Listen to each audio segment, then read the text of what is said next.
Bonsoir à tous, ravi de vous accueillir ce soir ici à l'EDSI. Pour certaines personnes qui sont de l'extérieur, je tiens à préciser ce que c'est que ce à l'invitation. C'est un format qui a été initié par la documentation pour faire découvrir des auteurs, des pensées, des livres, quelquefois des films, auprès de nos étudiants en priorité, de nos élèves en priorité, mais c'est aussi ouvert à l'ensemble des personnes qui viennent d'autres écoles d'ailleurs, ou même de l'extérieur, voilà, d'anciens élèves aussi. Aujourd'hui, pour le numéro 39, nous sommes ravis d'accueillir Élodie Ternot ainsi que Maroussia Janel et Anne Devoret pour le livre Materials Encyclopedia, désolé pour mon anglais, for Creatives, qui est donc une encyclopédie autour des matériaux.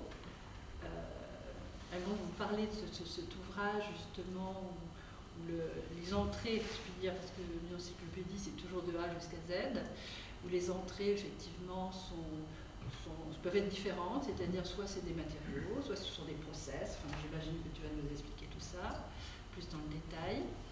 Et auparavant, déjà Élodie avait déjà écrit avec Daniel Cula, qui était donc un enseignant ici dans l'école, qui malheureusement a perdu, qui s'appelle Matériologie, que beaucoup d'entre vous connaissent parce que cet ouvrage est toujours très utilisé. Voilà, je vais juste les présenter rapidement.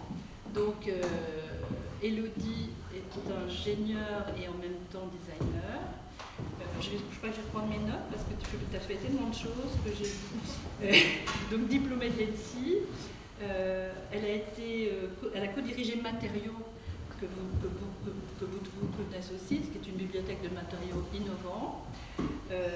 Maintenant, elle est donc cofondatrice d'ILO, un collectif de consultants dédié aux matériaux et environnement, questions de matériaux et environnement. Et donc, voilà, elle va venir nous parler de cet ouvrage. Et elle est designeuse aussi, parce que je suis plus ingénieure et designeuse. Anne, elle a fait aussi l'EDSI. Sur ce travail-là, elle s'est chargée de toute l'iconographie. Et tu travailles... D'accord. Et tu travailles surtout dans les champs de services, plutôt. Les services publics. Les services publics, voilà. Et puis ensuite, Anne Devoret, qui est... Non, Maroussia. Pardon. Excuse-moi. Maroussia Janel. Double. Oui. Maroussia Janel, qui est donc diplômée de l'École des Arts Décoratifs, qui donc a travaillé pour le graphisme de cet ouvrage. Je vais vous laisser la parole. J'imagine que c'est Élodie qui va peut-être commencer. Voilà. À vous. Merci Françoise, merci pour nous accueillir dans ce lieu qui ravive des souvenirs, forcément. Je crois que c'est le premier lieu où, quand je suis venue aux portes ouvertes avant de rentrer à l'école, j'ai rencontré Jean-Marie, que j'avais confondu pour le directeur de l'école d'ailleurs. Voilà.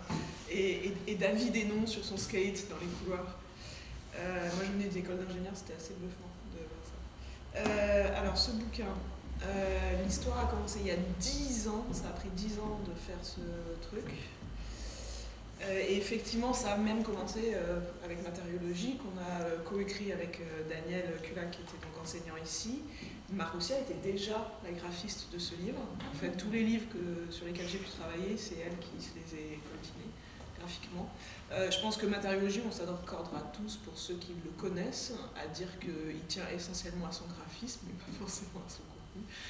C'était un vrai pari, effectivement, graphique, de rendre un bouquin de ce type-là, qui est censé être un peu dans le domaine de la techno et qui est souvent regardé comme un truc un peu ingrat, plutôt sexy et qui donne envie de le regarder. La manière dont on a organisé Matériologie est assez pédagogique, avec les grandes familles de matières, une sélection d'une centaine de références de matières, un peu fiches matériaux, les procédés de transformation et puis des articles de réflexion un petit peu généralistes. Et puis on avait pris aussi le parti de ne pas mettre d'image de référence du tout, en voulant en faire un ouvrage relativement pérenne, en sachant que dès qu'on commençait à mettre des projets, au bout de 2 ans, 3 ans, 4 ans, on dit le truc est un peu ringard quand même. Donc ça vieillit beaucoup plus vite un ouvrage. Le pari est réussi parce que c'est vraiment un best-seller dans le genre. toute proportion gardée, notamment dans ce domaine de l'édition. On n'est pas à 100 000 exemplaires, j'ai pas pu m'acheter un appart avec. Mais c'est vrai que ça marche bien, c'est un ouvrage qui, on est fier, qui soit souvent cité comme référence dans les écoles de design, entre autres. En fait, ce livre-là marchait très bien, et l'éditeur qui à l'époque était Frame est venu me voir en me disant bon, ça marche très bien, mais il pariait sur le fait qu'au bout d'un moment ça allait s'épuiser dans les ventes et qu'ils avaient envie du coup de plus. Et c'est eux qui ont amené cette idée de l'encyclopédie, avec un matériau plus. Et Frame n'avait pas les reins assez solides pour assumer un bouquin aussi gros. Donc ils se sont associés à l'époque, et donc on parle d'il y a 10 ans, avec Lawrence King Édition, un éditeur anglais qui était intéressé par le projet, qui m'a demandé d'en faire un brouillon, un pré-projet, expliquer un petit peu, voir qu'est-ce qu'on mettrait dans ce livre. Et le deal entre Frame et Lawrence King, c'était qu'en fait on ait le droit de réutiliser le contenu de matériologie. Donc en fait, aujourd'hui, là-dedans, il y a ça. Sauf que ça n'est pas présenté de la même manière et ça a été complètement revu.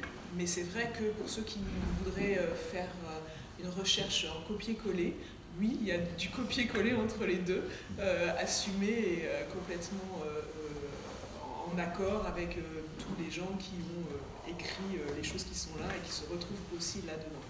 Donc en fait, c'est ça augmenté, mais présenté complètement différemment. Et comme le disait Françoise, comme une encyclopédie de A à Z. Quand j'ai signé avec Lawrence King, on avait convenu, moi au départ je leur ai dit oh, en un an c'est fini, ils m'ont dit peut-être 2, et en fait on a déjà mis 5 ans, enfin j'ai mis 5 ans à produire le premier manuscrit pour l'encyclopédie, et quand j'ai eu fini, Lawrence King avait changé complètement sa politique éditoriale et m'a dit finalement on ne va pas l'imprimer, on ne va pas l'éditer ce livre. Donc ça vous fait un petit peu bizarre, et donc ça a pris un petit peu de temps avant de se remettre du choc, de se dire j'ai fait tout ça pour rien. Et on a repris le bâton de pèlerin avec mes camarades de Hilo, la boîte dans laquelle je travaille, et Birkhauser, qui était l'éditeur aussi historique en collaboration avec Frame, a été intéressé par le projet, donc c'est pour ça qu'il existe aussi grâce à eux aujourd'hui. Qu'est-ce que je peux vous dire là-dessus d'autre, qu'il s'appelle encyclopédie, une encyclopédie stricto sensu, c'est un expert pour chaque point abordé dans l'encyclopédie, c'est pas le cas. Donc on vous vend un peu du rêve, mais le faux expert étant Daniel en l'occurrence, puisqu'une partie de ce livre, et on se retrouve ici, ou moi qui ai complété, je suis absolument pas experte dans tous les domaines. Donc c'est plus un travail journalistique de compilation et de sélection de l'information avec un point de vue de designer, et c'est justement destiné à plutôt des créateurs, et c'est ce qui m'a semblé être la substantifique moelle intéressante si j'étais créateur. Qu'est-ce qui m'intéresserait de savoir sur la nacre, l'aluminium, le procédé d'extrusion ou des choses comme ça. Donc ça veut dire que c'est avant tout un petit début pour aller plus loin et avoir plus d'informations que vous trouverez évidemment assez facilement. Et c'est vrai que ça a été pour moi toujours une question de se dire est-ce que cet ouvrage a une raison d'être dans un monde où Internet, en un seul clic, vous permet d'avoir des milliers de pages sur l'aluminium, la nacre ou l'extrusion. Donc c'est assez paradoxal parce qu'on est presque dans une réduction de l'information pour essayer de vous donner juste les petits trucs qui sont les plus essentiels. Ça vous permet d'avoir un débroussaillage de terrain qu'Internet ne vous offre pas forcément et qu'il faut que vous fassiez vous-même. Et effectivement, dans le livre, il y a 4-5 types d'entrées. Il y a des matériaux, il y a des procédés de transformation, il y a des mots qui sont liés à l'univers de la matière et qui me paraissaient importants d'aborder, comme qu'est-ce que c'est que l'atome ou un ion, mais aussi des questions de propriété ou de notions techniques comme qu'est-ce que c'est que le module Jung ou l'élasticité dans la matière. Et puis il y a des grandes questions qu'on retrouvait déjà aussi là et qui sont remises au goût du jour et qui sont la question environnementale par exemple, donc sustainability in English. Ou le luxe, la légèreté, qui sont des notions connexes au monde de la matière et qui paraissaient important d'aborder. Et dans l'ouvrage, vous avez, et c'est peut-être les 2 pages les plus importantes, ici, un joli diagramme sur lequel Marussia a travaillé, qui vous donne une idée en fait à la fois de ce qu'il y a dans le livre et de l'importance que ça peut prendre aussi. C'est-à-dire que tout ça, ce grand cercle, ce sont les matériaux, et à l'intérieur des matériaux, dans les familles de matériaux, on s'est amusé à compter le nombre de métaux que l'on a abordés, le nombre de éléments qui sont liés au verre, au plastique, etc. Donc ça donne aussi une proportion. On voit par exemple très très vite que le métal a plutôt une grande importance dans le domaine de la matière, et c'est pas étonnant parce que dans ce livre, il y a aussi tous les éléments de la table périodique des éléments qu'on retrouve là, et les métaux sont l'essentiel des éléments en fait qu'on trouve dans la table périodique des éléments. Les propriétés, les procédés de transformation, voilà, ça vous donne aussi une idée des répartitions, de quelques interactions entre les familles de matière, et entre ça et ne serait-ce que regarder tous les mots en fait, qui sont abordés dans cette encyclopédie, on se dit qu'on a un peu le champ lexical ou le mapping des choses qui, si vous les connaissez un petit peu, vous allez être des designers du feu de Dieu. Dans ce livre, il y a aussi donc beaucoup d'illustrations, puisque le principe que vous voyez là à l'écran, c'est qu'on a du texte d'un côté et puis des images de l'autre. Donc là, on a pris le point de vue opposé à matériologie, c'est-à-dire que pour le coup, là, on a mis des images de référence. Et c'est une des choses sur lesquelles a travaillé Anne, et puis ensuite aussi Marussia en relais, puisque le projet ayant duré 10 ans, il a fallu prendre du relais. Ce qui était assez intéressant, mais tu en parleras, c'est que finalement, des projets qui ont été choisis il y a 10 ans continuent d'être assez sexy, on trouve. Donc ça, c'est la preuve que soit les projets étaient très très bons, soit surtout Anne a très bien travaillé dans sa première sélection. Regarde aussi. Voilà, peut-être aussi. Aussi. Et puis comme vous voyez, il y a aussi des schémas qui abordent en particulier certains procédés de transformation et qu'on retrouve là, qui ont été retravaillés par Marussia et qui ont été visés par Bruno qui se cache derrière l'assemblée ici, pour vérifier qu'on ne fasse pas trop de bêtises sur ces schémas. Voilà, donc un peu rapidement, enfin pas si rapidement que ça, ce travail-là, l'encyclopédie est en anglais, ça vous fera les pieds, vous français, meilleurs dans cette langue. Je sais très bien qu'il est beaucoup mieux de lire dans sa langue ce type d'ouvrage un peu technique quand même, mais ça, tu me demandais tout à l'heure pourquoi elle n'existe qu'en anglais. Le projet, les interlocuteurs étaient plutôt anglo-saxons ou de langue anglaise. C'est un marché qui est plus important dans l'édition, évidemment. Le marché français est un petit peu réduit à ce niveau-là. Je ne dis pas qu'un jour je ne reprendrai pas le clavier pour tout traduire, mais tout traduire, c'est un coût et un temps hallucinant, donc je ne sais pas si elle existera un jour en français.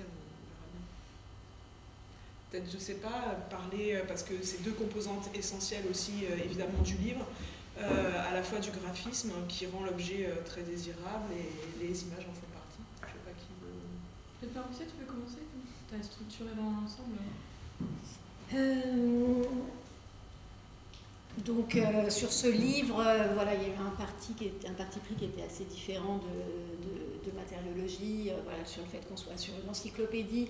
Donc il y a une approche qui est quand même, on va dire, d'être sur quelque chose de très très efficace aussi en termes de volume, voilà, de gestion, voilà, gestion de l'espace. Donc c'est quand même évidemment à gérer un énorme fichier de texte et un énorme fichier d'images, et j'en parlais tout à l'heure.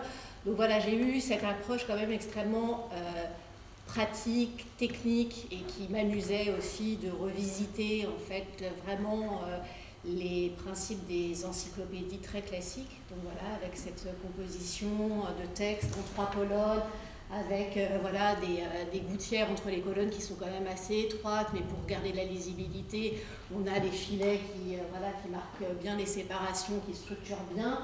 Il y a une typographie qui est la minuscule, la typographie texte de Thomas Marchand, qui est une typographie vraiment spécialement décidée pour être utilisée en tout petit corps. Donc elle existe avec un corps, la minuscule 6, la minuscule 7, la minuscule 8, voilà.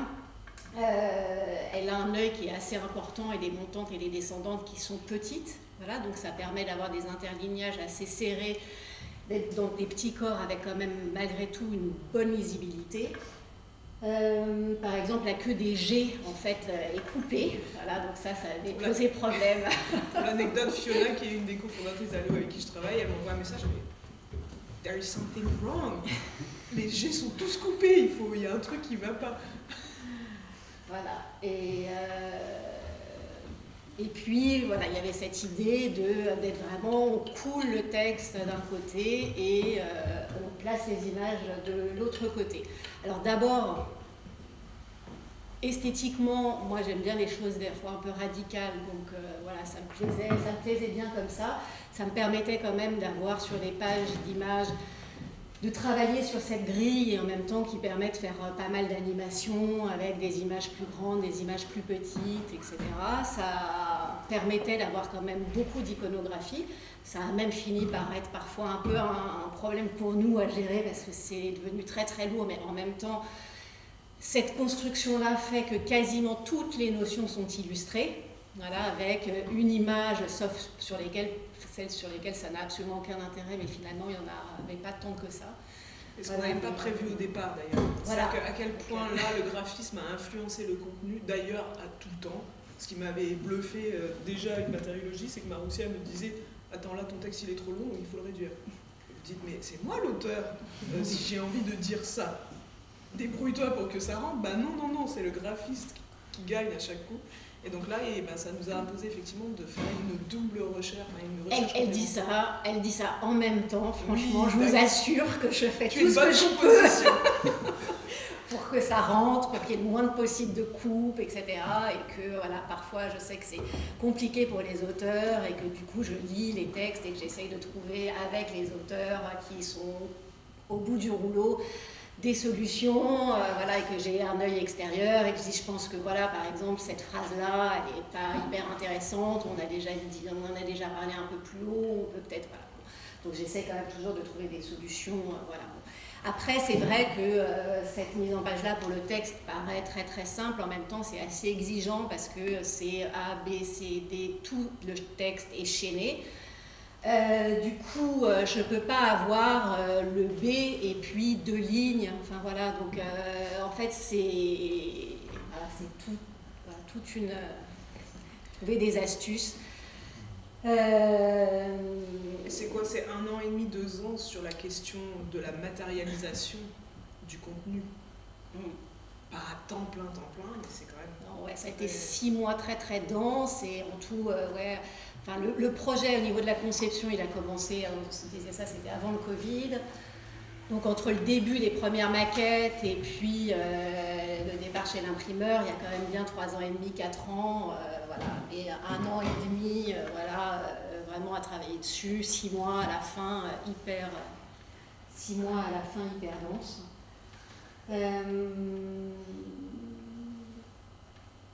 Voilà, et les 6 mois à la fin hyper dense, bah, c'est 1500 images quand même. Donc ça veut dire qu'au départ, il n'y a pas 1500 images. Alors il y en avait quand même déjà beaucoup, qu'il a fallu en trouver beaucoup, mais ça veut dire que en fait, dans la grande valise d'images qu'on a au début, on a 160 gigaoctets.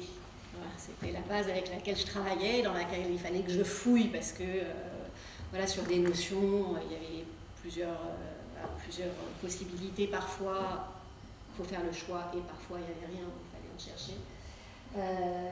Et à la fin, on a quand même un fichier, une image qui fait plus de 80 gigaoctets, donc on a quand même divisé par 2, mais ça reste vraiment lourd. Et puis après, bah, c'est pareil, c'est légendé aussi, toutes ces... Et derrière, c'est pas pour se plaindre, hein, c'est que derrière toutes ces images, il faut contacter les auteurs. Alors certaines images sont, on va l'avouer, des images de bibliothèque d'images quelquefois, mais la plupart du temps, et ça a été le travail d'Anne, c'est contacter les gens, leur demander les droits, obtenir les images HD. Et aujourd'hui, comme on s'est engagé aussi en échange de leurs droits, à leur envoyer quelquefois un livre, c'est envoyer les bouquins, etc. Donc c'est aussi toute cette gestion-là derrière, c'est une vraie petite entreprise.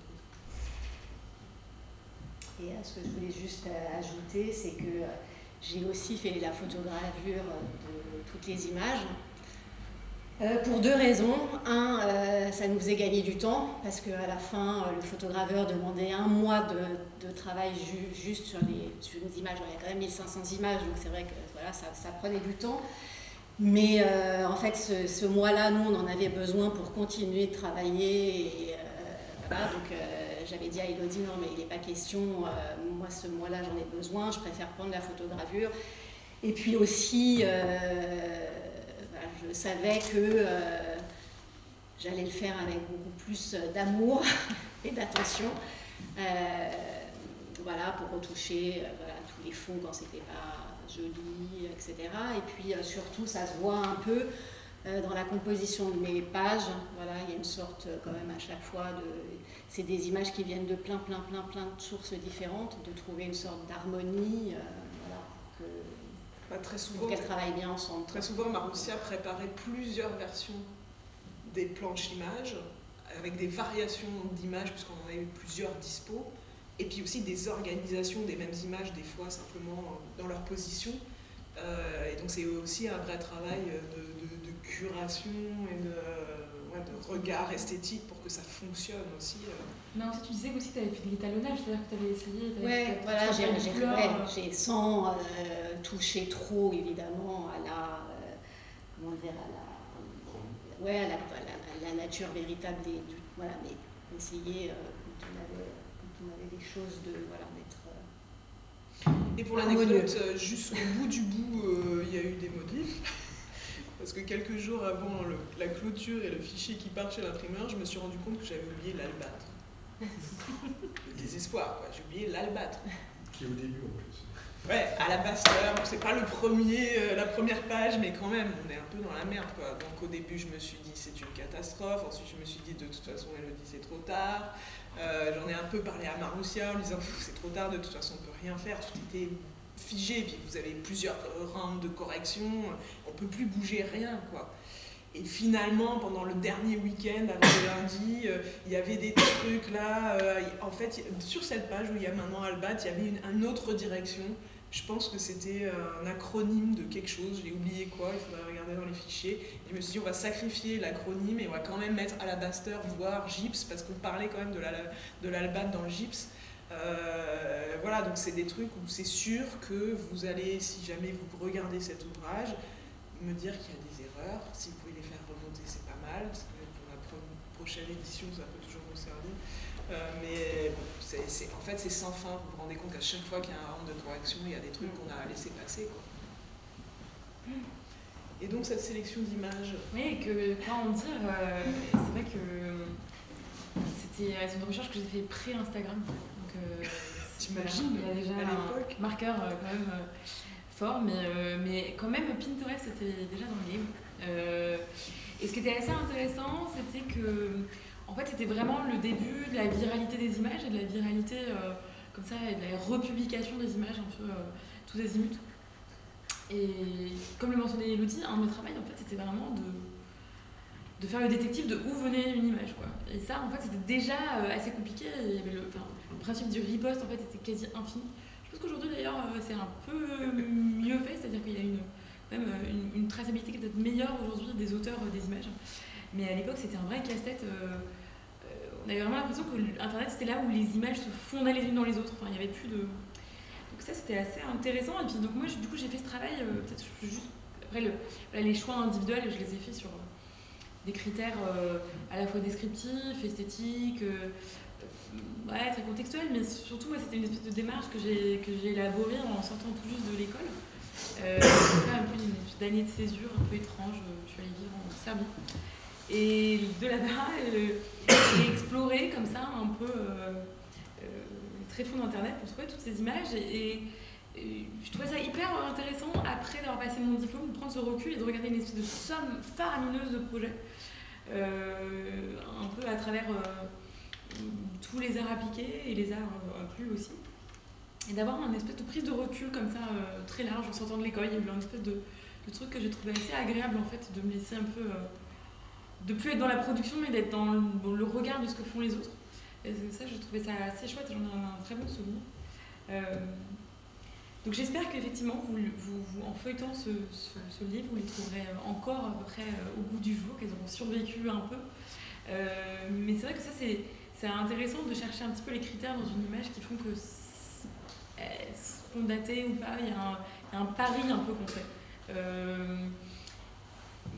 Alors, le pari facile, c'est de choisir des trucs très minimaux, mais en même temps très minimal, mais en même temps ça aussi, en fait, l'esthétique minimale, elle vieillit aussi, paradoxalement. Enfin, bon, donc je pense qu'il y a un éclectisme suffisant pour qu'il y ait des choses qui soient un peu ringardes, puis d'autres moins. Enfin, voilà, ce serait intéressant de voir aussi parce que vous, à votre génération, vous trouvez encore parlant ou pas sur les matériaux. Quoi.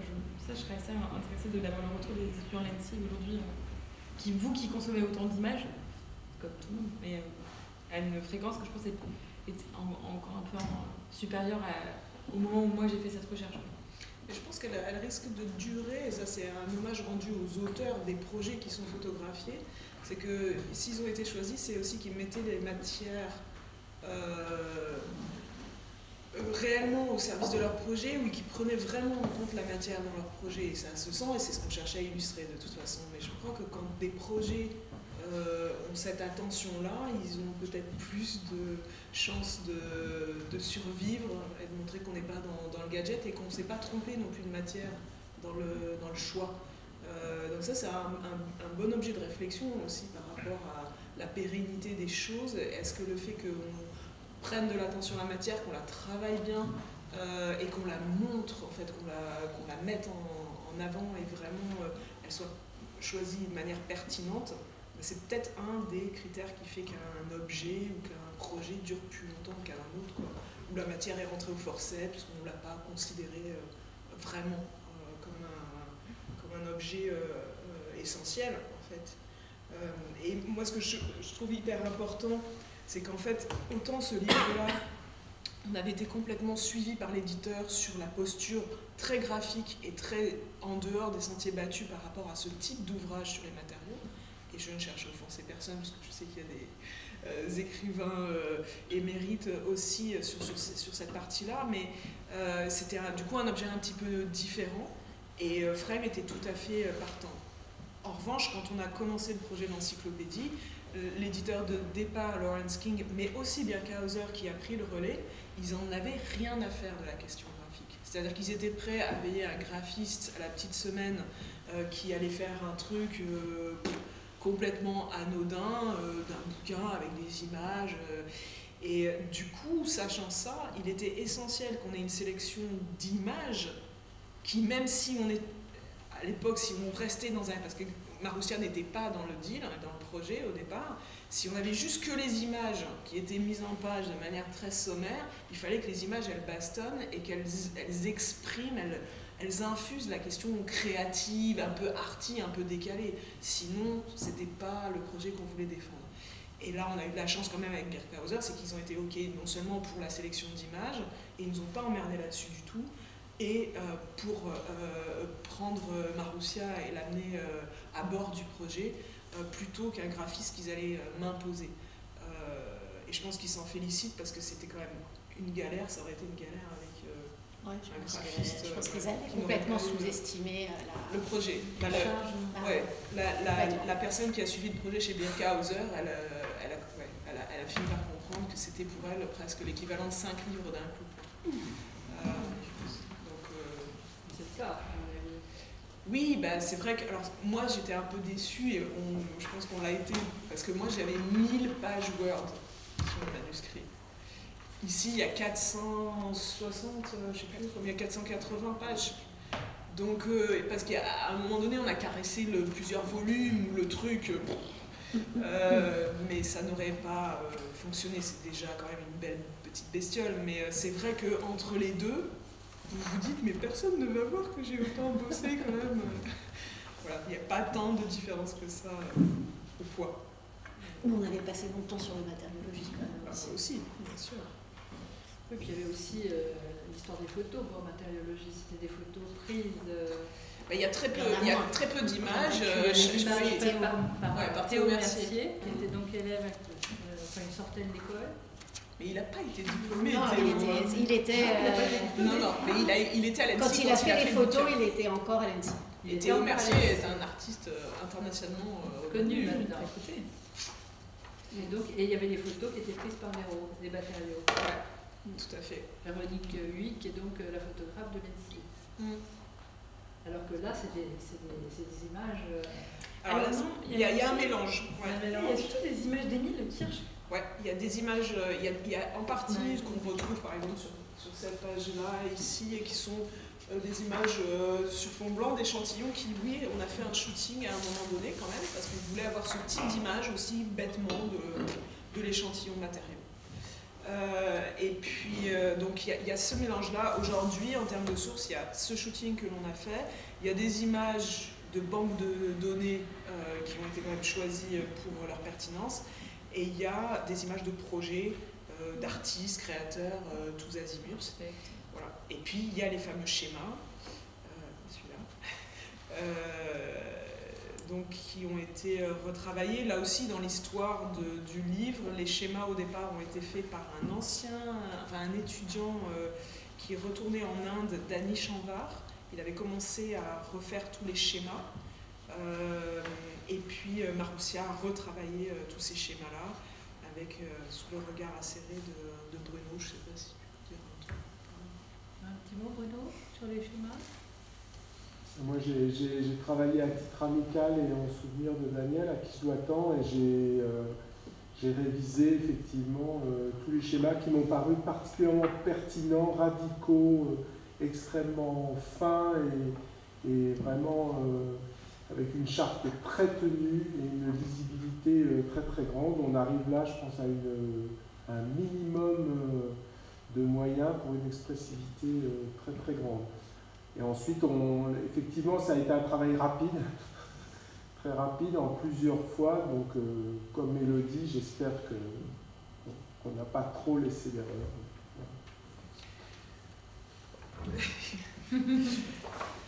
Ouais, il pourrait y en avoir beaucoup plus.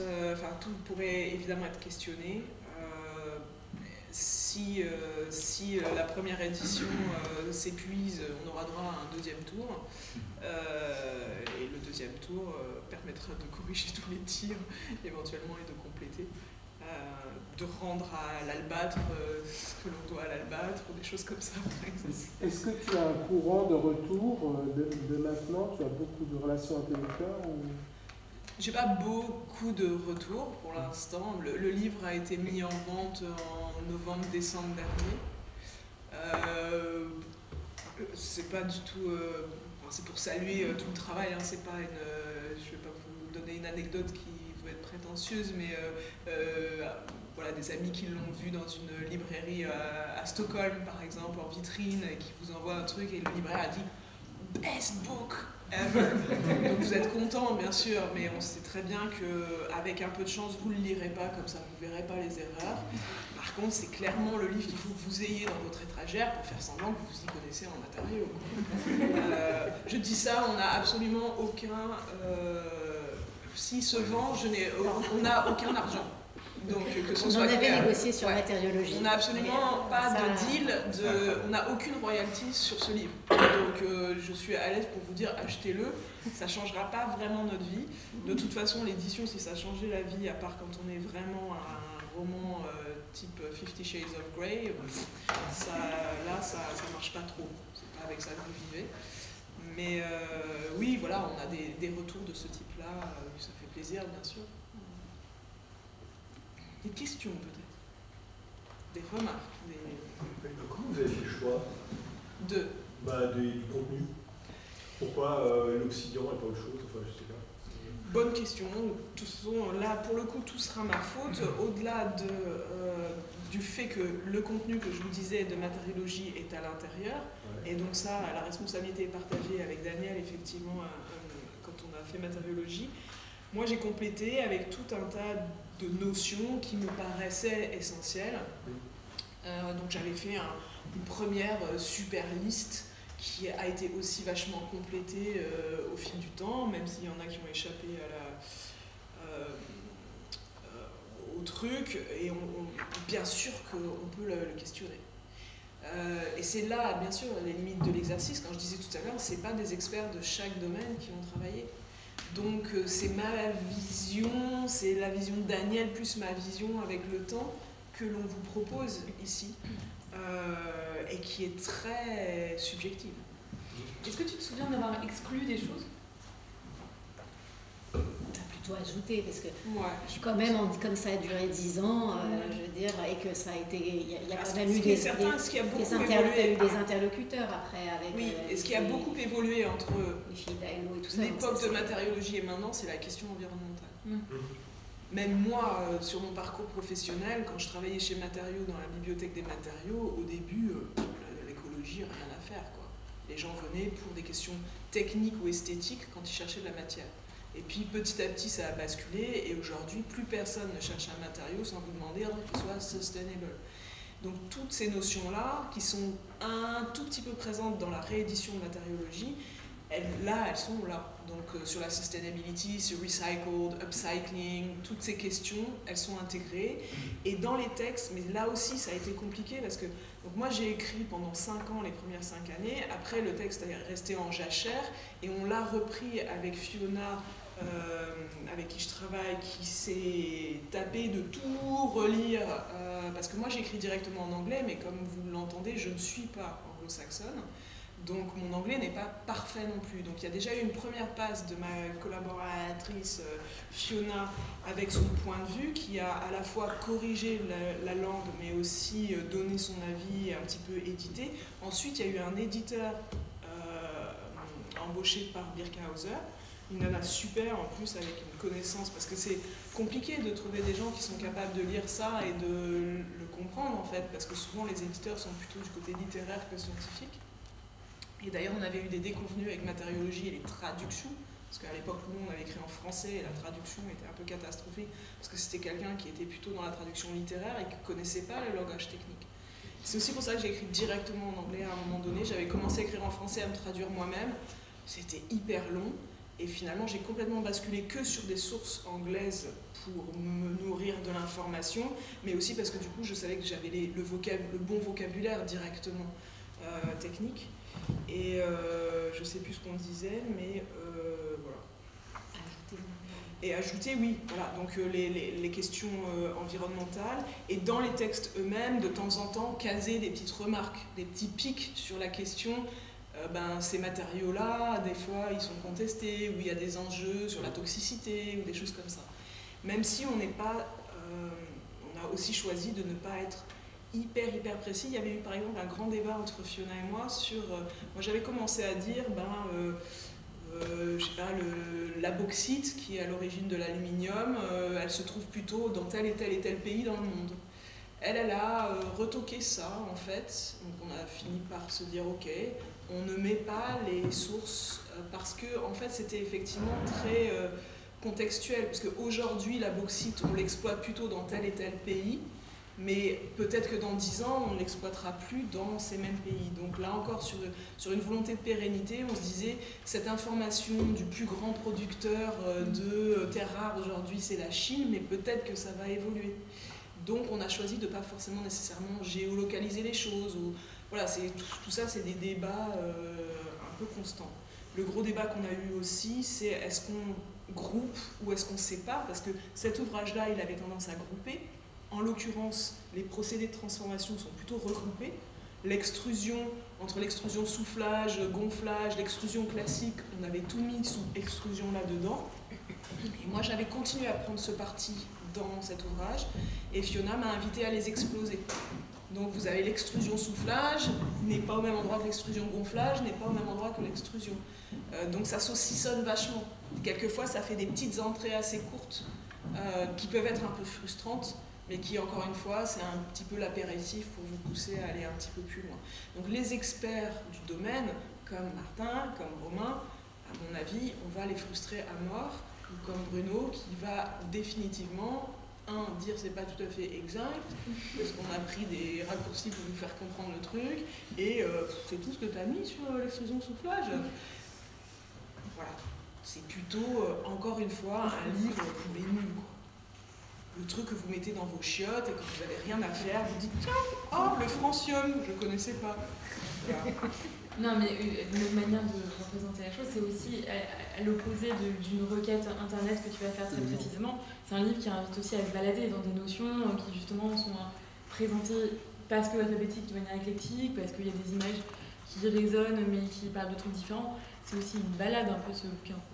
Je pense qu'il tient beaucoup, son intérêt tient beaucoup sur la réunion des mots. Encore une fois, ça vous donne une lecture du domaine. Moi, encore une fois, dans la double page, en fait, à un moment donné, je ne savais plus trop où j'en étais. Je me disais, est-ce que tout ça a un sens? Et je n'ai pas trouvé la réponse, hein, mais ça, je l'ai fait à la main. C'est-à-dire que j'ai tous les mots que j'avais dans ma liste, je les ai un peu organisés. J'ai fait ça sur un format raisin, et je me suis dit, ah ouais, là, tout d'un coup, il y a un truc, c'est-à-dire qu'en fait, là, j'ai cerné un peu le domaine des matériaux et technologies pour les créateurs, quoi. Avec ça, finalement, c'est pas un domaine insurmontable, c'est pas un domaine où je vais me perdre à l'infini. Et donc, si je connais déjà ces bases-là, j'ai vraiment une bonne perception voilà, et comment ça interagit un petit peu. Et je pense que ça, c'est oui, la richesse, l'intérêt de l'exercice, c'est déjà cette liste de mots, effectivement. Si ce n'est connaître ce qu'il y a derrière, déjà d'avoir la conscience de ces mots-là, c'est pas mal, je pense. Je crois que la brièveté et la multitude conjuguées, c'est vraiment la recette vis-à-vis d'une requête Google. Et ça donne tout à fait le sel de l'ouvrage. Mais c'est vrai que aujourd'hui, faire un truc comme ça, ça peut surprendre parce que l'objet bouquin, déjà, plus grand monde est sûr. Même si étonnamment, il existe en version numérique, mais l'éditeur me disait que les versions numériques de leurs ouvrages, c'est 5% de leurs ventes. Ouais. Ça reste 5% de leurs ventes. C'est pas agréable à lire en fait. Non. Là, c'est agréable de la voir, de tourner les pages, de se perdre. Oui, voilà. Puis c'est ce même sentiment de se dire, je vois le début et la fin, en fait, parce que quand je regarde ça sur un ordi, j'ai du mal à avoir ce sentiment de, ok, la connaissance, elle est juste là, elle s'arrête là, elle est dans le truc.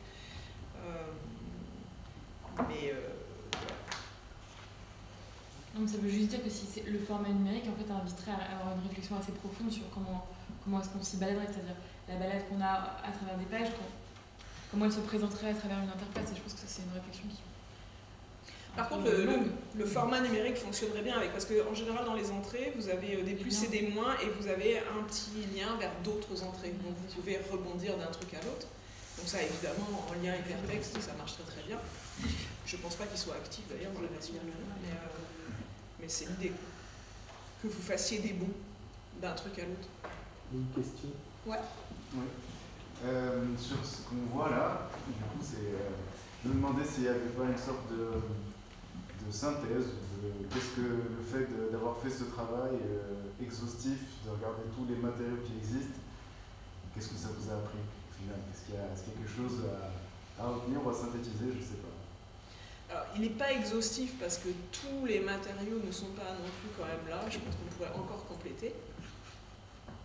Qu'est-ce que ça m'a appris? C'est une bonne question parce que j'ai souvent tout oublié une fois que j'avais écrit. De manière macro comme ça. Je pense que c'est ce que je viens de dire, c'est que c'est pas si compliqué. En fait.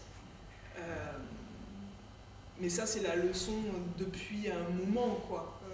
Avec matériologie déjà, et à la faveur de Daniel Kula qui maîtrisait ce domaine-là, finalement, on se rend compte que, ouais, il n'y a pas non plus de mystère énorme et que ça vaut vraiment le coup d'essayer d'embrasser ça, quoi. Et surtout, la matière est tellement omniprésente et on n'est pas toujours si conscient. Enfin, tout est matière, quoi. C'est inévitable comme truc. J'ai une autre question. Tout est matière. Je reviens sur ce que vous avez dit sur la question environnementale. Est-ce que c'est le fait de tout regrouper, on a un seul corpus, que ce soit justement des matériaux vivants, pas vivants, qui viennent de la nature, pas de la nature, etc. C'est des questions qu'on se pose, en tout cas qui sont d'actualité. Est-ce que vous en pensez? Tout à l'heure, vous avez parlé de la bauxite, c'est l'aspect plutôt culturel, presque politique d'un matériau. Là, ça pourrait être presque l'aspect moral d'un matériau, parce que c'est des choses qui vont à faire. Alors, pour le coup, des organismes, je sais pas, est-ce que des espèces, c'est... Pour le coup, moi j'ai une position très arrêtée et les gens qui me connaissent, ils commencent à en avoir marre parce que je dis toujours la même chose, il n'y a pas de matériaux écologiques. There is no sustainable material. Et la mise à l'amende de matière, parce qu'elle serait comme ça, là, ex nihilo, bonne ou mauvaise, ça ne fonctionne pas. Un matériau, il est lié à un contexte, il est lié à un projet, et donc il y a des matériaux qui peuvent avoir, quand on les regarde au kilo par exemple, un impact plus important que d'autres, mais remis dans le contexte d'un projet, s'avérait en fait la meilleure solution. Et des exemples comme ça, j'en ai plein. Je regarde Romain parce que j'ai fait une conf il n'y a pas longtemps à Gamondo et j'ai fait que répéter ça. Et donc ça veut dire que tous les matériaux qui sont là, ils ont le droit d'exister et ils sont et d'ailleurs on est hyper content qu'ils existent et qu'ils ont tous droit à quelque chose, même l'amiante qui est là et qui est toxique, ou l'uranium ou le plutonium qui dans des conditions... On s'est même posé la question de la radioactivité, ça c'était intéressant parce qu'on a un système de plus-moins, mais la radioactivité elle est plus et moins. Et le premier instinct, c'est de mettre la radioactivité comme un moins, évidemment, parce qu'on le sent comme un danger. Mais combien aujourd'hui des éléments de la table périodique des éléments nous aident à faire des traitements du cancer, par exemple. Donc à bon escient, avec la bonne quantité, une matière peut s'avérer miraculeuse pour nous. Donc ça veut dire que cette mise à l'amende des matériaux et considérer qu'il y aurait des matériaux naturels, alors ça c'est encore une autre discussion même, et Ezio Manzini qui a écrit La matière de l'invention, qui je sais pas est encore peut-être dans une de ses étagères, avait lancé l'idée de l'épaisseur de la transformation et non pas d'une question de naturel ou artificiel, parce que vous voyez pas les chaises tomber des arbres, il y a toujours de la transformation, même avec le bois, etc. Par contre il peut y avoir plus ou moins de transformation, et c'est vrai que plus on va transformer, plus on va dépenser d'énergie, et depuis il n'y a pas très longtemps on s'est rendu compte que l'énergie ça a coûté quand même. Donc toutes ces matières, elles ont droit voilà, il n'y a plus qu'à nous, en l'occurrence créateurs aujourd'hui, à les utiliser bien et à écouter les matériaux, ce qu'ils nous disent qu'ils sont capables de faire. Parce que ça c'est assez rare quand même que les projets commencent par la matière. Et en tant que designer, le schéma classique, c'est que je fais mon projet, puis après j'arrive et je vais voir Romain, je vais voir Bruno, et je dis en quoi je vais le faire? Parce que j'ai élaboré tout un truc, mais en fait il n'y a aucun matériau qui marche pour faire le truc en question. Alors que si j'ai commencé par la matière, j'ai bien regardé ce qu'elle peut me dire, ce qu'elle est capable de faire, je vais optimiser son utilisation, et là je fais un truc qui va bastonner et qui va durer. La durabilité étant aussi un autre critère pour être sustainable. Et c'est ce que je disais aussi sur les projets, c'est qu'ils ont à la fois été choisis et ils ont été réalisés par des gens qui ont pris le temps de cette attention à la matière. Et je crois que ça, déjà, si tous on faisait cet effort conscient-là, de ne choisir que des objets qui sont bien faits avec les bons matériaux, on aurait peut-être moins de problèmes environnementaux.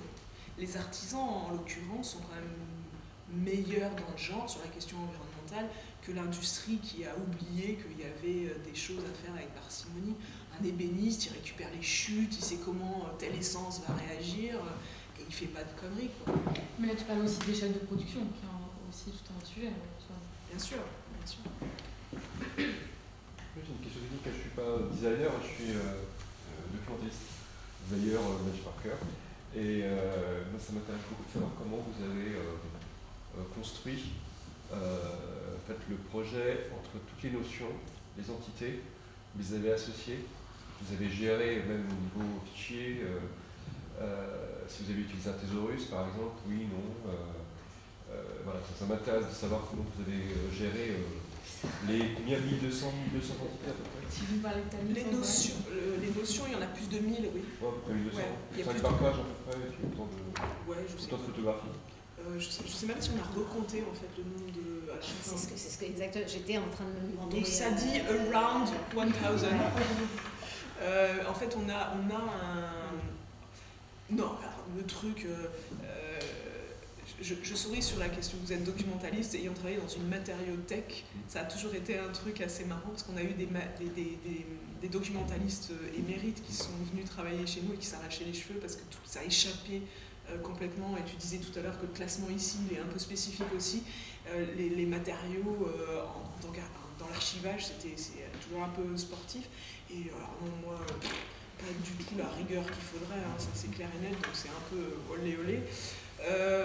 Dernièrement, la dernière phase est avec Fiona qui a relu tout le texte, elle est super organisée. On a utilisé un outil qui s'appelle Airtable, qui est un espèce d'Excel++, où elle a rentré tous les mots, donc normalement on devrait avoir le nombre. Qui m'intéressait parce que on a catégorisé. Au bout d'un moment, votre mémoire s'oublie. Bien sûr. Vous connaissiez 1200 définitions par cœur, au bout d'un moment, Ah mais moi je sais plus du tout ce qu'il y a à l'intérieur. Voilà, c'est ça, donc il ne faut pas compter sur sa propre mémoire pour avoir une connaissance exhaustive et rien oublier. Ouais, bah moi j'avais juste une liste sur Word, parce que je déteste Excel, et puis à la faveur de gens qui aiment des trucs plus organisés, on a organisé le truc, et effectivement on a un super tableau aujourd'hui avec toutes les notions, dans quelle catégorie ils sont, est-ce que c'est un matériau, un procédé, un machin, est-ce qu'il y a une image associée, il y a aussi toute la gestion des images, qui sont le croisement, et des droits. Oui, le nom du gars, les tableaux de suivi, vous en êtes sur 1200 demandes de droits à l'étranger, à quelle période. Je peux vous le montrer hein, si vous voulez, mais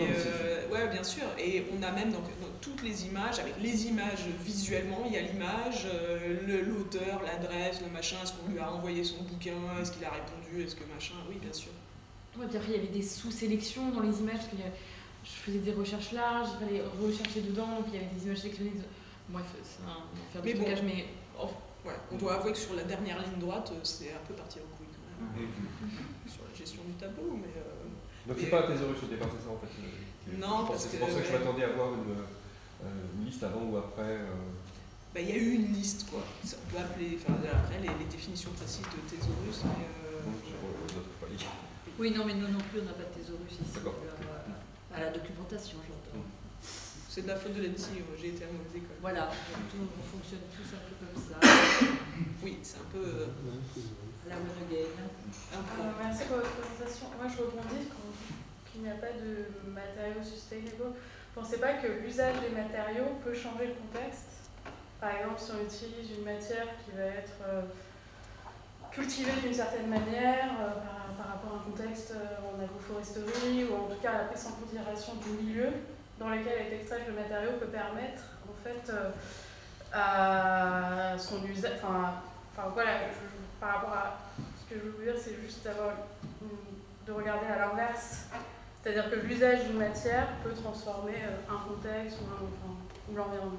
Je pense au travail par exemple de Fernand Delaposte, j'ai vu passer des images qui justement travaillent avec des communautés sur le maïs. Sur le maïs, et des maïs qui sont justement pas OGM. OGM, et justement par l'usage de ces matériaux-là, par cette transformation-là, ça permet à l'inverse de préserver des écosystèmes ou des manières de faire ancestrales. Et pourquoi ce serait un inverse? Quand tu dis l'inversion, je suis pas sûre de suivre. Parce que c'est pas, le terme n'est peut-être pas sustainability, je parlerais plus d'écologie. Oui. Mais il serait vertueux au lieu d'être toxique. Régénératif, c'est le terme en fait. Oui, voilà. Régénératif, ok, bien sûr. Ouais. Mais Fernand Delaposte qui travaille qui fait de la marqueterie avec des feuilles d'épis de maïs. Donc il y a plein d'atouts à son projet qui sont avant tout sociaux et même politiques d'engagement, puisqu'il dénonce la position de Monsanto qui propose des graines qui seront infertiles. Ils ont diminué de je ne sais pas combien en pourcentage le type de maïs qui existe, parce qu'il y a une grande diversité au départ, et là ils rationalisent, etc. Donc ils dénoncent ça. Et effectivement, ils donnent une activité complémentaire à des producteurs de maïs. Mais après, tout bien pesé, ça reste de la marqueterie de feuilles. Alors après, on rentre dans la discussion à quoi sert l'objet réellement. C'est compliqué parce que cette position aussi, et on est tous concernés en tant que designer, qu'est-ce que tu produis? Est-ce que tu produis de l'objet de galerie? Donc une jolie commode avec de la marqueterie de feuilles de maïs où derrière il y a un propos certes, mais ou est-ce que tu produis un objet de masse, le pot de yaourt, et là tu fais attention à la matière plastique que tu utiliserais potentiellement et tu essayes de trouver un circuit qui serait in fine, idéalement régénératif. Voilà, où est-ce que chacun individuellement se situe, quel est l'intérêt du projet. On l'a montré, hein, la Poste, j'ai rien contre ces projets-là, au contraire. Mais c'est vrai que c'est pas tout à fait les mêmes propos. Non, c'est pas ouais. Et en fait, moi ce que je vois aussi, parce que dans mon quotidien professionnel, on pratique beaucoup aujourd'hui la mesure de l'impact environnemental, parce que jusqu'à présent c'était un peu tous au doigt mouillé, quoi. Et on se dit, oh ben, bois ça va être mieux, quoi. Forcément, parce que le bois, c'est gentil, c'est Gepetto, les petits nains, Blanche-Neige, on entend les oiseaux, donc c'est forcément plus naturel. Mais aujourd'hui, quand on calcule dans des contextes, on se retrouve avec du bois qui est moins bon que du plastique. Et là, ça fait mal, quoi. Surtout quand vous travaillez pour une boîte qui a dit no plastique, pour faire plaisir à ses clients qui croient que le plastique, c'est pas bien. Donc c'est ça qu'on essaye de... Voilà, c'est ce contre quoi on essaye de lutter. Et ça veut dire que tout le monde, du maïs au plastique, a le droit d'exister et peut proposer une solution pertinente et moins impactante dans certains contextes. Donc on ne peut pas éliminer des matériaux a priori. Même le PVC qui émet du chlore quand il brûle, on n'a qu'à faire en sorte qu'il ne brûle pas, et puis peut-être que pour certains... Si on enlève le PVC aujourd'hui dans les hôpitaux, on est mal, hein, les gars. On est vraiment mal. S'il faut revenir au verre, on voit des marques qui se positionnent en no plastique proposant du verre, donc du flaconnage par exemple, c'est une hérésie. Si le flacon il ne tourne pas 25 ou 50 fois, selon les calculs, bah, il est moins bon, il est bien moins bon qu'un flacon en plastique. Mais alors derrière, il y a les bébés phoques, le machin. De toute façon, on est un peu dans la mouise, donc... ça va être déprimant là, du coup, comme soirée. Enfin, c'est vous les jeunes qui allez nous sauver. Hein. Nous, c'est mort, on n'a pas bien fait le truc. Tu voulais dire ? Oui, j'aurais une petite question. Je suis complètement d'accord avec le fait qu'il n'y ait aucun matériau, on va dire, écologique. Mais vous avez aussi apporté une question comme quoi là, l'encyclopédie avait été faite en se basant sur quand même des paramètres écologiques pour apporter de nouveaux matériaux. Et en fait, vous êtes basé sur quels critères d'écologie pour définir que c'était des matériaux qui en fait entraient dans cette nouvelle ère écologique? C'est des matériaux pour leur utilisation? Non, il n'y a pas de critères écologiques dans la sélection des matières. D'accord. Là, vraiment, l'idée c'est tout le monde a droit de citer. J'ai oublié l'albâtre, mais j'en ai oublié d'autres certainement. Mais voilà, par contre, il y a des matériaux sur lesquels, dans le texte, on donne des petits trucs. Genre l'amiante, il se trouve que, comme petit truc, on peut se dire qu'il y a quand même quelques procès et quelques discussions sur le fait que ce matériau a des liens avec la toxicité pour la santé humaine, par exemple. Mais à la rigueur, bon, je dis ça, c'est un fait, mais ça ne veut pas dire, encore une fois, que vous ne pouvez pas utiliser l'amiante. Et donc, je n'ai pas choisi d'éliminer l'amiante parce qu'il y a eu des questions de toxicité liées à ce matériau. Et on parle des champignons qui sont un peu à l'opposé et qui, eux, sont capables même d'absorber de la radioactivité. Et aujourd'hui, la mode du mycélium dans tout un tas de projets et d'objets. Mais parce que c'est vrai qu'aujourd'hui, ça fait partie du paysage de la matière, mais c'est voilà, sans engagement, encore une fois, sur la question environnementale, en disant celui-là il est bien, celui-là il est pas bien. Ils sont tous là, et de temps en temps, il y a des remarques sur leurs attributs environnementaux. Parce qu'aujourd'hui, c'est tout ce qu'on peut faire, c'est associer aux matériaux certaines qualités. Ils sont monomatériaux comme le bois massif peut l'être, ils sont à base de recyclés, ils sont à base de matières renouvelables, ils sont à basse émission de composés organiques volatiles, ils sont potentiellement recyclables. Et alors, enfin bon, encore faut-il qu'ils soient recyclés. Oui, pardon, deuxième petite question, c'était ma deuxième question.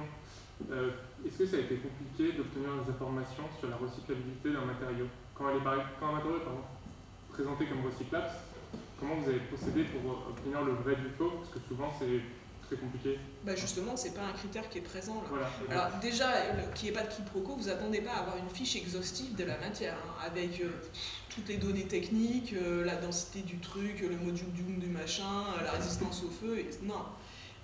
On n'est pas là-dedans, et ça déjà, quand j'ai commencé à travailler chez Matériaux, bibliothèque de matériaux, on savait que c'était complètement utopique, parce que la fiche technique exhaustive, elle ne peut pas exister, surtout quand on s'adresse à des gens qui sont dans différents secteurs, ce qui est le cas d'un ouvrage de ce type-là, et s'il y a un archive, ce qu'il va vouloir savoir avant tout, c'est la résistance au feu, il y a un designer produit, lui il va vouloir savoir si le truc s'injecte. Donc c'est impossible de répondre à tout le monde. Donc il n'y a pas ça là, hein, donc il ne faut pas qu'il y ait de quiproquo là-dessus si vous attendez ça. Et la question du recyclable, alors peut-être que vous allez pouvoir me retoquer parce que si ça se trouve, il y a des fois c'est marqué recyclable, mais c'est pas. Voilà. Non, c'était plus pour savoir comment obtenir. Mais c'est pas possible aujourd'hui ouais, en fait. Ouais, c'est tellement en plus géolocalisé pour le coup. Entre Paris et Marseille, il n'y a pas du tout la même politique de recyclage. D'ailleurs, à Marseille, enfin, je suis marseillaise, hein, ils ont choisi de ne pas recycler, enfin, ils ne trient pas, donc tout est au même endroit. Ici, on nous oblige à séparer un peu. Et aujourd'hui, l'état de l'art sur le recyclage, c'est trop compliqué. Et en plus, ça n'arrête pas d'évoluer. Donc, non, ouais, c'est pas. Et franchement, c'est pas un critère. Alors, il y a des matériaux qui aujourd'hui sont considérés non recyclables. Mais demain, ça pourrait évoluer en plus, mais ceux-là, c'est vrai que si vous les choisissez en connaissance de cause. Vous avez plutôt intérêt à favoriser un matériau qui serait recyclable sur le papier, théoriquement, aujourd'hui. Mais ça ne garantit en rien quoi que ce soit. Et le nombre de boîtes avec qui on travaille ou qu'on voit aujourd'hui qui vont vous dire « Ah, mon packaging, il est recyclable !» Ouais, d'accord. Tu pourrais peut-être aller un chouïa plus loin. Ça serait bien. C'est encore pire pour compostable, je trouve. C'est encore plus choquant. Moi, je suis vent debout contre mon produit est compostable. Ah ouais, parce qu'il est où le bac à compost? Ouais, il est industriellement compostable. On a omis de dire qu'il y a industriel devant compostable. Quoi. Et puis qui va aller le récupérer? Bah, il y a déjà ça. Puis après, c'est comme du recyclage. Ça demande quand même vachement d'énergie, le compostage industriel. Il faut réunir les conditions, il faut avoir une usine qui fait le truc. Donc en fait, oui, c'est du pipeau. Oui, mais souvent, c'est des arguments qui sont utilisés pour ne pas changer l'usage. C'est-à-dire qu'on continue à suremballer des trucs, on dit « Ah, le film, tu peux le mettre dans le recyclage ». Ok. Après, ça dépend. Il peut y avoir des solutions compostables comme la cellulose bactérienne, les algues, des choses comme ça. Oui, là, quand tu es dans du home compostable ou du compostable et que tu peux vraiment mettre ça dans ton jardin, ok. Mais la plupart du temps, quand on te dit compostable, en fait, c'est de l'industriellement compostable et là, c'est un peu de l'arnaque, quoi. Mais ça se dégrade plus vite quand même quand c'est compostable. Oui, mais ça que dalle. Bah, t'imagines, il y a Puma, c'est les premiers à avoir sorti des baskets compostables. Vous imaginez bien qu'au bout de 6 mois, le truc va dégrader. Vous payez 300 € la paire de baskets, ça va pas aller, quoi. J'ai une anecdote du jour. Effectivement, le sac poubelle compostable, lui, il se dégrade très vite. Oui. Je suis obligé d'en mettre un deuxième parce que je n'arrive pas à le sortir de ma poubelle. Assez vite. Il a craqué au fond et il a déjà adhéré au fond de la poubelle. Donc là, oui, mais là, lui, il est j'en mets deux. Ouais, il est home. Et à la fin, il va quand même. Compostable. Lui, il est vraiment home compostable. Non, mais les dosettes, là, les trucs qui Nescafé, là, je sais pas. Ça existe pas, ça. Ils sont compostables.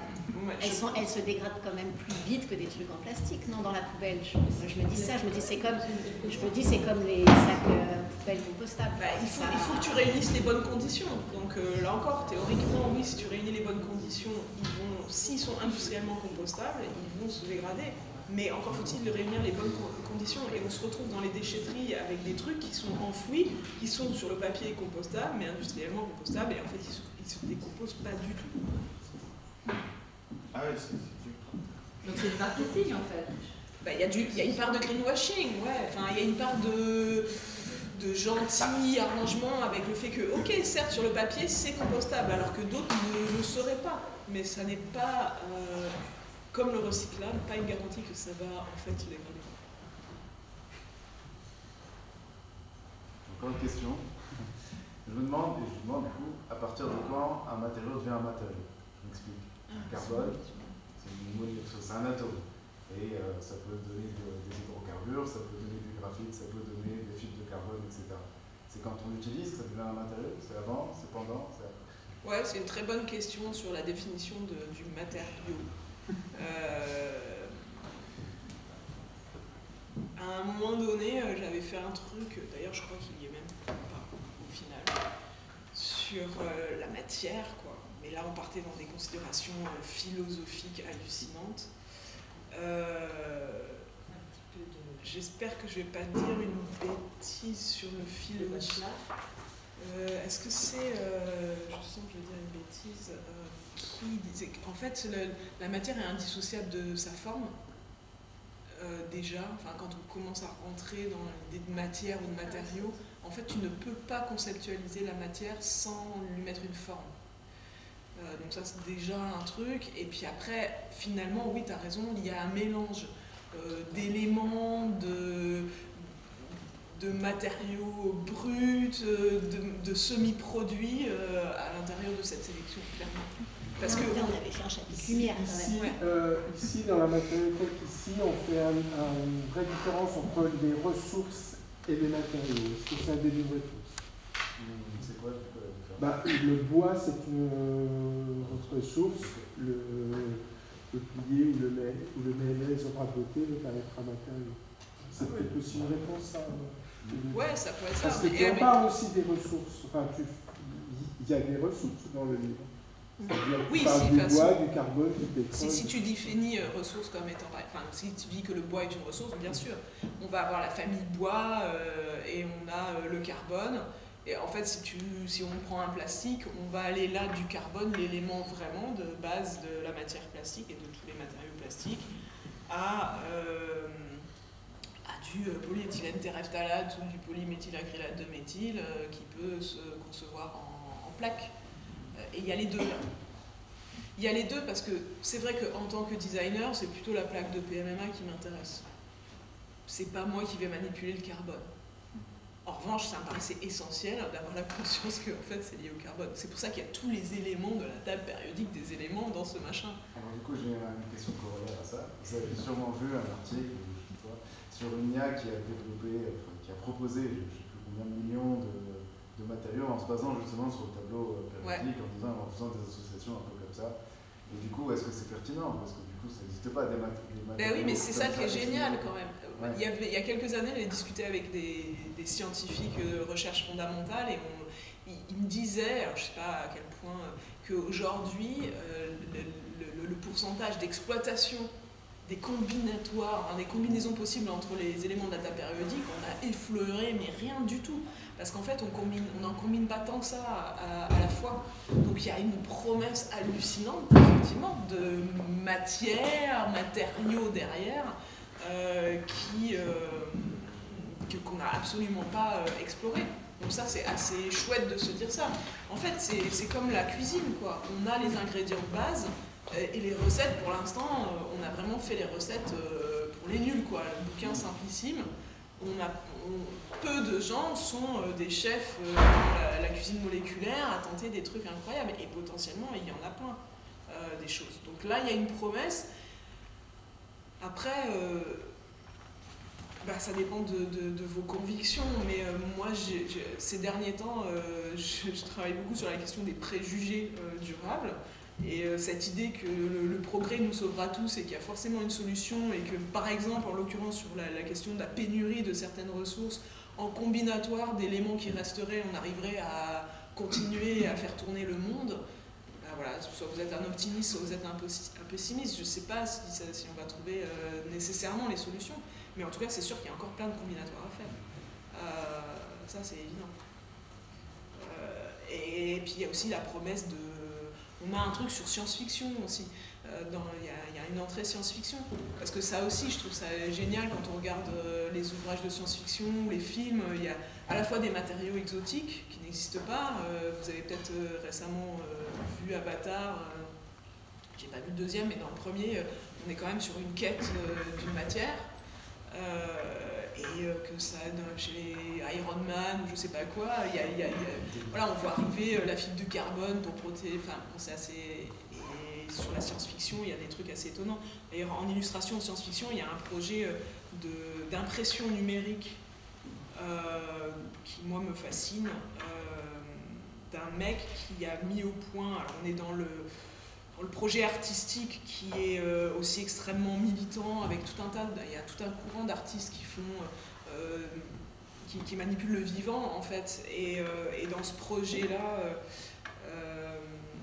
de Adji Ames, j'espère que je prononce bien, il fait des organes, enfin elle ou il, je ne sais même pas si c'est elle ou il, des organes imprimés en 3D que l'on pourrait nous s'implanter dans le corps et qui amènerait des fonctions supplémentaires en fait en croisant des capacités de différents organes. Par exemple, celui qui est illustré là, c'est un organe défibrillateur qui est inspiré de l'anguille qui a cette capacité de faire une décharge électrique. Et donc en fait, l'idée c'est qu'on aurait en nous un organe cœur qui est capable de déclencher une décharge électrique pour pour se défibriller. Voilà, donc, et là on est sur la matière du vivant. Et c'est pareil, on aurait pu aussi agrandir la liste avec tout un tas de matières qui sont plutôt culinaires. Il y en a quelques-unes, il y a quelques trucs qui touchent au cosmétique. Par exemple, j'ai mis le collagène. C'est là que j'ai appris que c'était pas la peine d'acheter des crèmes au collagène, les filles. Parce que la molécule de collagène elle est trop grosse pour rentrer dans la peau de l'extérieur.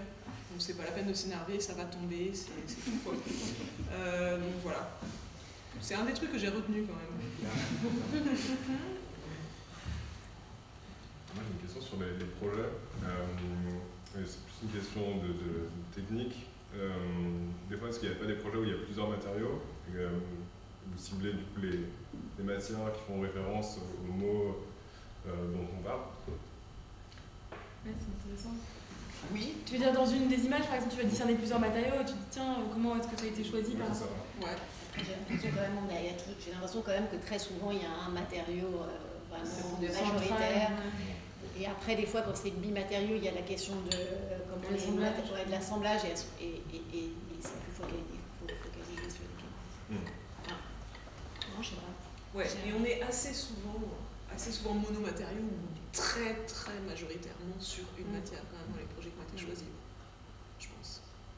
Oui, ou des duos parfois, parce qu'il y a des... Mais vous l'apercevez là. Ce qui était d'ailleurs un cahier des charges en fait assez dur à tenir.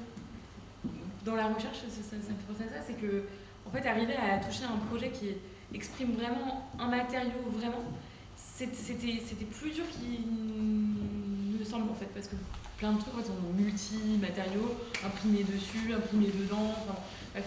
Donc ça c'était en fait un défi, une contrainte en tout cas qui était pas évidente.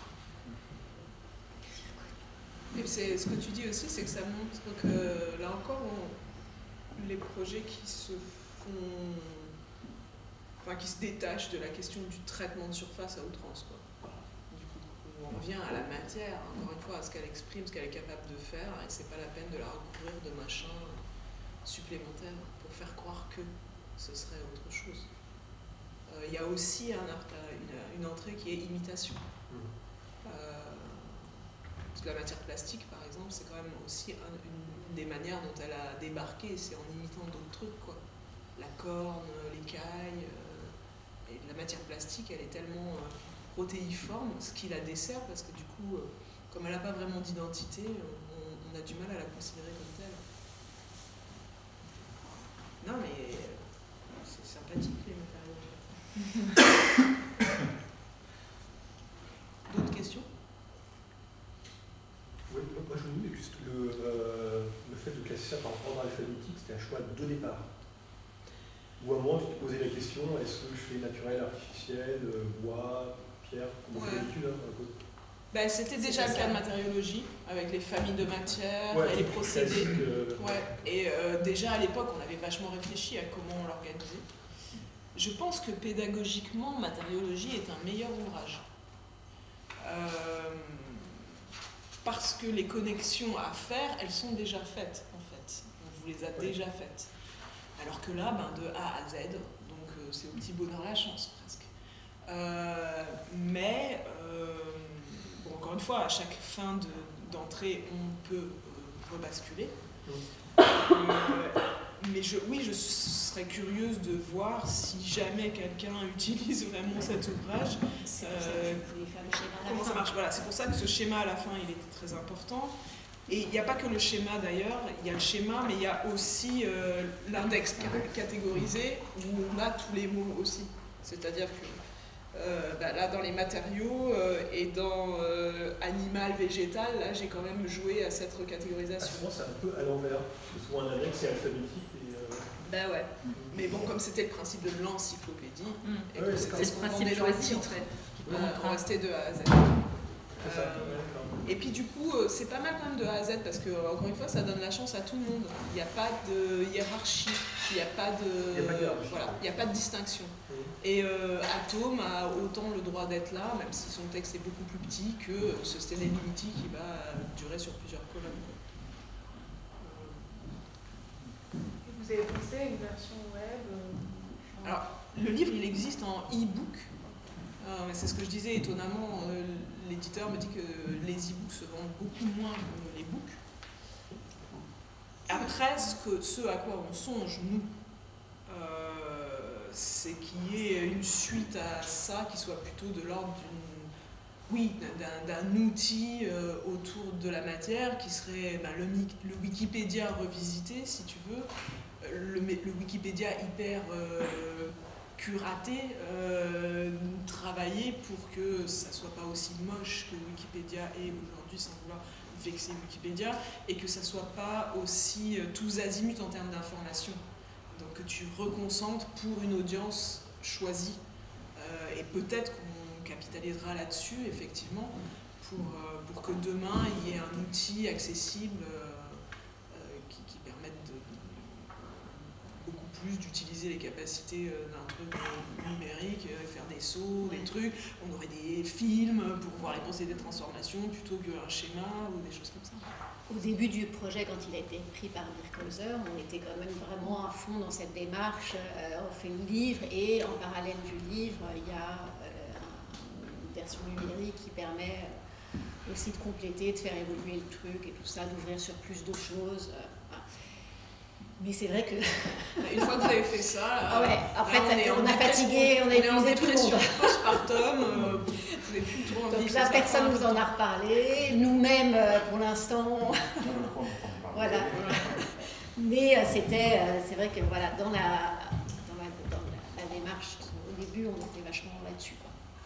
Oui, ça a été discuté. Est-ce qu'on fait un truc payant, pas payant, les gens pourraient contribuer, pas contribuer, on aurait plein de sources. On serait capable d'avoir des vidéos aussi travaillées, que les images ont été choisies ici aussi, pour que tout soit vraiment très cohérent et donne envie. Peut-être un jour. Peut-être un jour, ouais. Entre matériologie et le nouveau livre de l'encyclopédie, il y a eu l'idée de sustainability qui est arrivée. Et s'il y a une prochaine édition qui va se faire, est-ce que vous pensez qu'il y aura d'autres concepts, on va dire, qui vont s'intégrer, des nouvelles choses qui peuvent arriver, que pour l'instant on n'en a pas encore conscience? C'est une jolie question. On n'a pas de boule de cristal.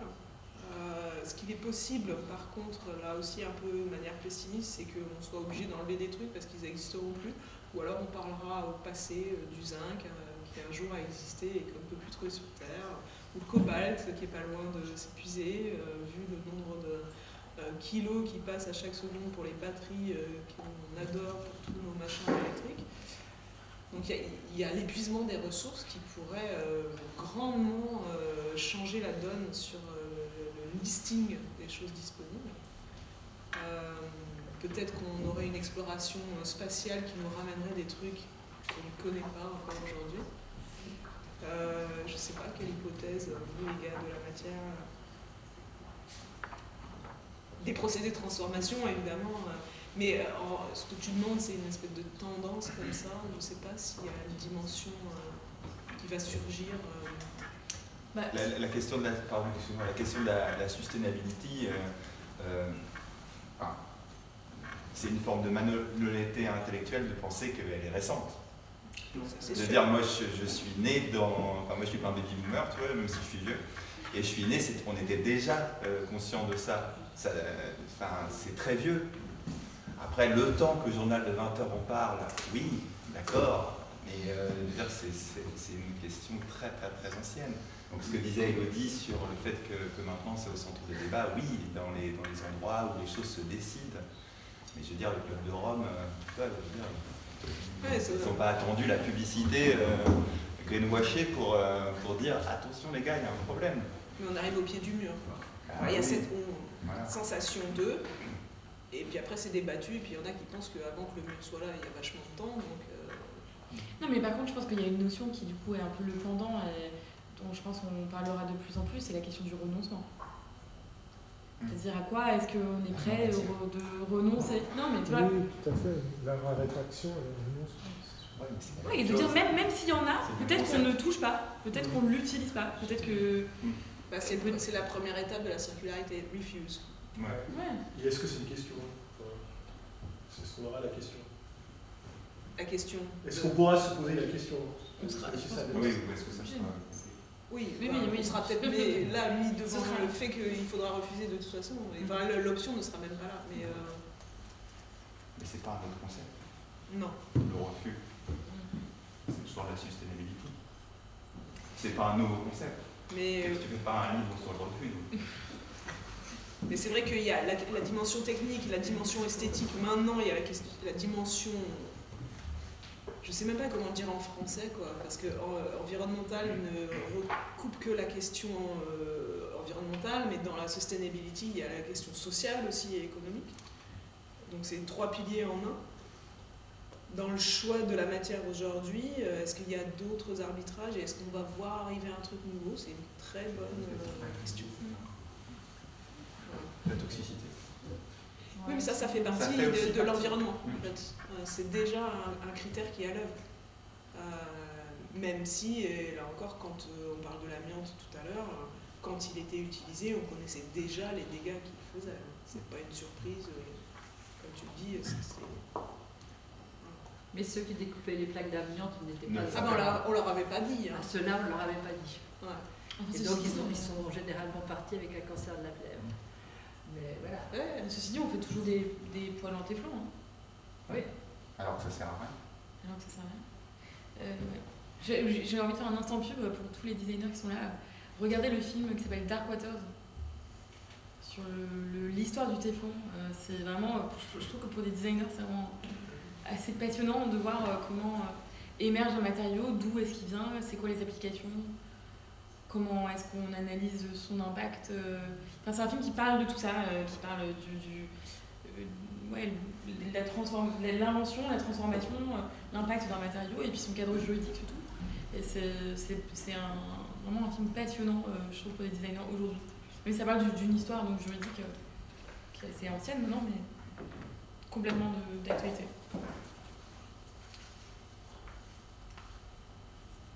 Bon. Sur cette note. Vous avez peut-être d'autres questions à poser ou des remarques à faire?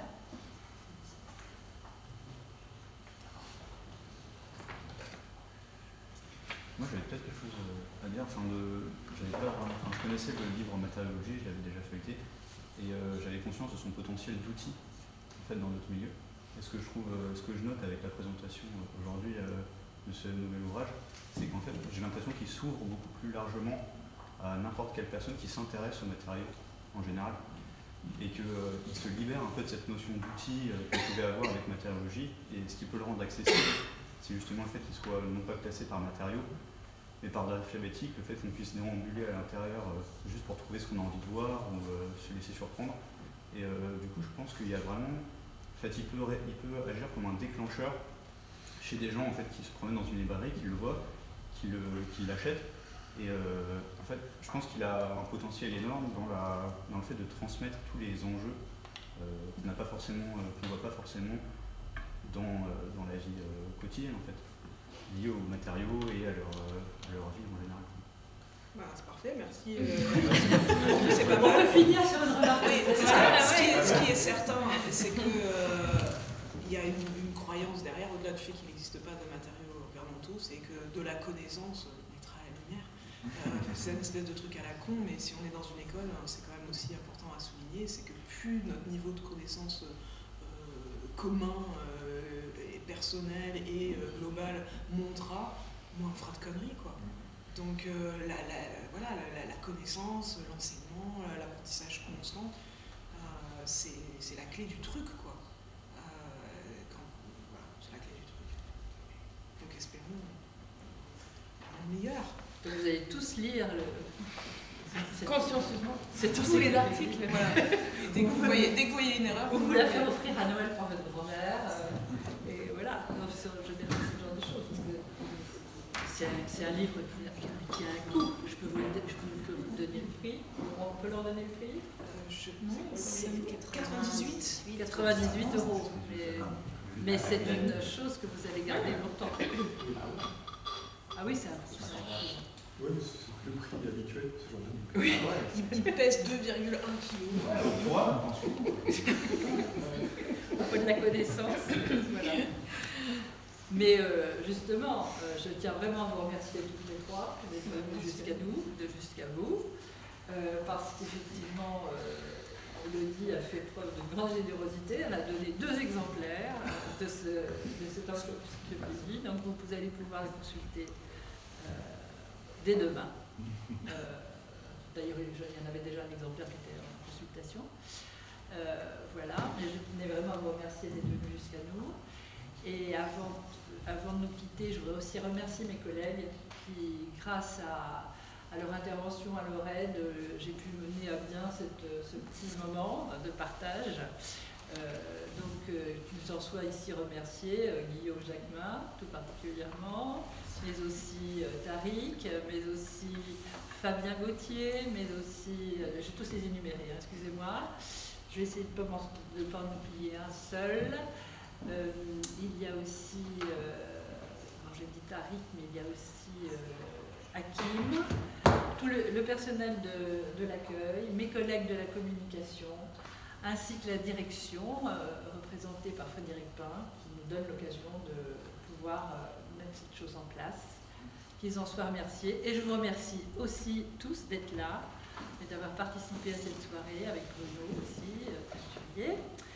Et je tiens à vous dire qu'on a un programme très bientôt d'un autre ordre. Le mercredi 15 mars, nous aurons à l'invitation, ce ne sera pas de la documentation, ce sera à l'invitation de Laurent Massalou. Nous allons accueillir Anthony Mazur et Marie Lechner autour de la question, avec un de leurs livres, qu'ils ont coécrit avec Yves Citon, autour de la question de l'intelligence artificielle. Donc on sera encore sur un autre registre. Ça, ce sera donc le mercredi 15 à 18h30.